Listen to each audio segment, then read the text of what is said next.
Hi guys, in this video I'm going to show you how to download YouTube videos the only legitimate way. Let's launch the YouTube app first.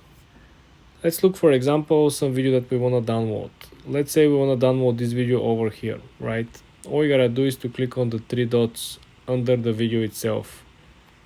You click on the three dots, then you scroll down and you click on the option number 4, which is download video. When you click download video, you will have the option to download the video in two different qualities, 360 or 720. Very important is that for you to be able to download, you should sign up for YouTube Premium. The first month will be free as a free trial, and the second month will cost you $18.99.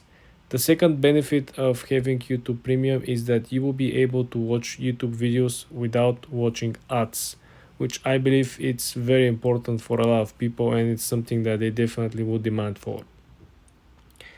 YouTube is different for downloading videos, guys, because it is not just Instagram or TikTok, where the creator is the only one who has the copyright and this and that. Here on YouTube you might have an issue because YouTube might have own rights that you would violate if you use third-party software, and also then you have the creator copyrights and rights over the actual content. So this is why, to be safe, you want to make sure that you are using the only legit way in which YouTube encourages you, provides you with this option to download the video straight up from the YouTube platform. This is what I would suggest, guys. For more tips and tricks like this, guys, subscribe and follow for more.